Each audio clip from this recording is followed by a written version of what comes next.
베드로와 요한이 담대하게 말하는 것을 보고 그들을 본래 학문 없는 범인으로 알았다가 이상하게 여기며 또 전에 예수와 함께 있던 줄도 알고 또 병 나은 사람이 그들과 함께 서 있는 것을 보고 비난을 할 말이 없었던 공회는 할 수 있는 것이 고작 명하여 공회에서 나가라, 행동 방향을 결정하기 위해서 그런 조치를 취합니다.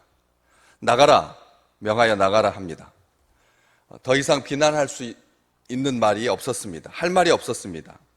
공회에서 나가라 할 수밖에 없었습니다. 당황하고 어쩔 줄 몰라 했습니다. 고작 할 수 있었던 것은 공회의 이름으로, 공회의 권세로, 공회의 자격으로, 공회의 신분으로, 공회의 권력으로 그렇게 나가라고 할 수밖에 없었습니다. 불법 구금하고 신문할 때는 언제고 이제 와서 할 말이 없으니까 나가라 하는 것입니다. 사람들의 권위가 복음의 능력을 이길 수 없다라고 하는 것을 분명하게 보여준 사건이었습니다. 16절, 그들은 이렇게 의논합니다. 이 사람들을 어떻게 할까? 그들로 말미암아 유명한 표적 나타난 것이 예루살렘에 사는 모든 사람에게 알려졌으니 우리도 부인할 수 없는지라. 이 16절 말씀은 복음에 대해서 세상이 이렇게도 엮어보고 저렇게도 엮어보고 해서 물리칠 수 있다라고 착각하는 것에 대한 반증입니다. 그 착각에 대한 반증인 것이죠. 그것은 사탄의 모략이고 사탄의 계략입니다. 사탄의 생각입니다. 이 사람들을 어떻게 할까? 도무지 감당할 수가 없다는 뜻입니다. 갈릴리 사람들 우습게 여길 줄 알았는데, 말로 이길 수 있을 줄 알았는데, 권세로 꼼짝 못하게 할 줄 알았는데 그렇게 하지 못했습니다. 겉으로 보기에는 허름하고 겉으로 보기에는 예수가 떠난 다음에, 예수가 승천한 다음에 제자들끼리만 남아있어서 오합지졸인 것 같고 무시할 수 있을 것 같고 얼마든지 해볼 수 있을 것 같다고 생각했습니다. 그냥 부르기만 해도 위축되고 그리고 부르기만 해도 멈출 줄 알았습니다. 그러나 그들의 증언은 담대하게 선포되었고 중단 없이 선포되었고 확실하게 선포되었고 기탄 없이 선포되었습니다. 그래서 어쩔 줄 몰라 하는 것이죠. 이 사람들을 어떻게 할까? 감당할 수가 없었습니다. 그 기탄 없이 말함을 보고 놀랍게 여겼습니다.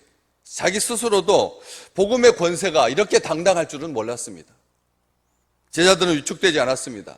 제자들은 물러서지 않았습니다. 복음은 물러서는 법이 없습니다. 복음은 반드시 드러나게 되어 있습니다. 유명한 사도들로 말미암아 유명한 표적이 나타난 것이 예루살렘에 사는 모든 사람에게 알려졌습니다. 표적은 감추이지 않습니다. 예수 믿는 사람들의 증거는 드러나게 되어 있는 것입니다. 모든 사람에게 알려져서 부인할 수 없는지라, 비난할 말이 없는지라.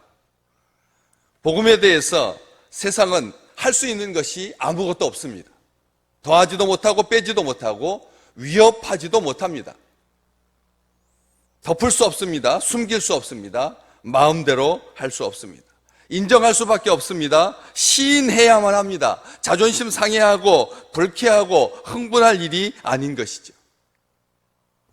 그 중에 지혜로운 사람 한 사람만 있었으면, 가말리엘 같은, 나다나엘 같은 공회원 중에서 진정 예수에 대해서 우호적이고 복음에 대해서 반응하려고 했던 그런 사람이 있었다면 이 자리에서 이런 식으로 반응하지 않았을 것입니다. 이것이 민간에 더 이상 퍼지지 못하게 그들을 위협하여 이후에는 이 이름으로, 예수의 이름으로 아무에게도 말하지 말게 하자. 18절, 그들을 불러 경고하여 도무지 예수의 이름으로 말하지도 말고 가르치지도 말라. 이렇게 하지 않았을 것입니다. 잘못을 인정하고 사실을 받아들이고 시인하고 수긍하고 옳다하고 이제라도 용서를 구하고 그리고 백성들에게 공포하여서 예수 그리스도 하나님의 나라 복음 받아들이게 하고 그리고 회개하고 뉘우쳐서 그래서 하나님의 자녀된 그 권세를 온전하게 누릴 수 있어야 했는데도 불구하고 그들은 그러지 못했습니다. 부활하신 예수, 그 이름의 권세, 주대심 인정해야 했습니다. 그러나 그러지 못했습니다. 오히려 반대로 위협하고 민간에 더 이상 퍼지지 못하게 하려고 이후에는 이 이름으로 아무에게도 말하지 말게 하자, 그렇게 모의를 했습니다. 도무지 예수의 이름으로 말하지도 말고 가르치지도 말라고 경고했습니다. 그러자 사도들은 19절에 있는, 20절에 있는, 21절에 있는 말씀처럼 하나님 앞에서 너희 말을 듣는 것이 하나님의 말씀을 듣는 것보다 옳은가 판단하라. 우리가 보고 들은 것을 말하지 않을 수 없다. 관리들이 백성들 때문에 그들을 어떻게 처벌할지 방법을 찾지 못하고 다시 위협하여 놓아주었을 때 모든 사람이 그 된 일을 보고 하나님께 영광을 돌리게 되었습니다. 오늘 주의 백성들의 행동이 위축되고 그리고 언어가 통제되고 심지어는 예배드리는 사람의 숫자까지 조정당하는 참으로 암담한 시대를 살고 있습니다. 그렇지만 우리는 기도합니다.